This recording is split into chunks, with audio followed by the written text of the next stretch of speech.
And it's great to have you here and you here for our next segment, which is also a very G guest, if we could say that.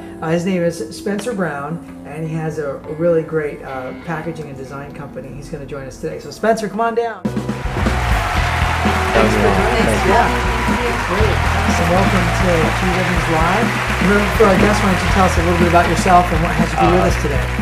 My name is Spencer Brown, and my product is I'm mining the landfills of America and redesigning how we pack and move our property, and it's going to change the way America does things, and I'm really excited about it.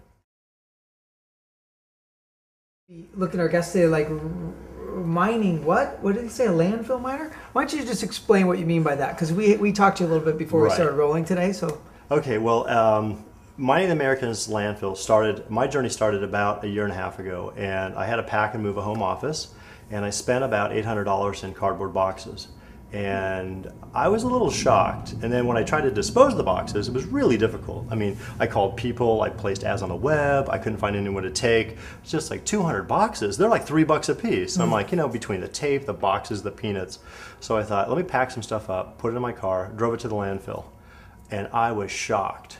I was amazed at how much trash was generated from just packing and moving.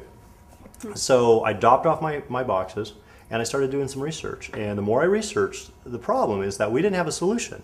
We've always used cardboard boxes. And so the more I researched it, I found out there was a date. The first move in America was done in 1772 by Johnson & Sons Moving Company. And they had an apple crate and jute pile. And they would pack up all your goods and they'd move it, but they'd reuse the same wood crate and the same jute pile. And they would keep on doing that, and they moved to colonial Americas. If you fast forward 233 years to today, the only progress we've made is a cardboard box and tissue, but it ruins our environment. So when I went to the landfills to drop off my cardboard, I saw all of these really bad plastic bottles, detergents, bleach, household chemistry bottles.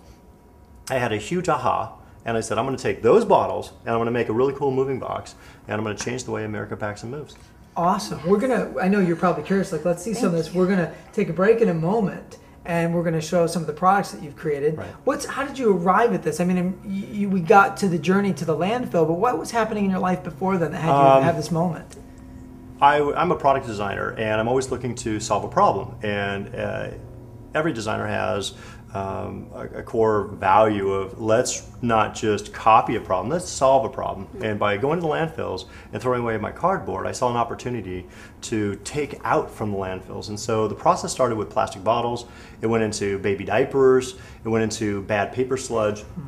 And it's just expanded to the point where I've designed an entire product line, which is from the landfill. So I mine the landfills of America, and I buy all the bad plastics, all the poopy diapers, all the bad paper, and I designed a moving system. Now, of course, like, I don't know if you want to go with them, but if we were going to go with you to the landfill, what would we, we wear rubber gloves, maybe some eye goggles or something? Right. Well, if you were to go to landfill, the first time I went and I wasn't protected. So I learned quickly that you have to have a tetanus shot, you have to have waders boots that go at least past your legs, you have to have industrial strength gloves, and you have to have a respirator. You have to actually have a breathing device because the stench is so bad and there's so much contaminants that you can get really sick by going to landfills. Wow. So you have to have those things, and after you get your tetanus shot, you're good for 5 years, but you have to have a respirator. You absolutely have to wear one. So you bring a tank of oxygen with you, or is it more like the type you'd see in a gas mask? It's a gas mask, but I actually have an oxygen tank because I'm a big guy and I breathe, and I'm hiking these really large mountains of plastic, and then when we decide to buy the plastic,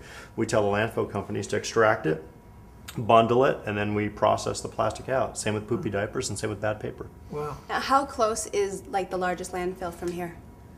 There's different levels of landfill. You can have really small local landfills where they'll like pick up glass bottles, aluminum cans, and paper. But then there's these monster landfills. And so if you go into the high desert, you'll see some really ugly landfills. But if there was a landfill in this area, people would be outraged because it's a byproduct of Americans' disposable mentality, and it's a vicious cycle of eco-destruction that we constantly are throwing good things away, things that we could use.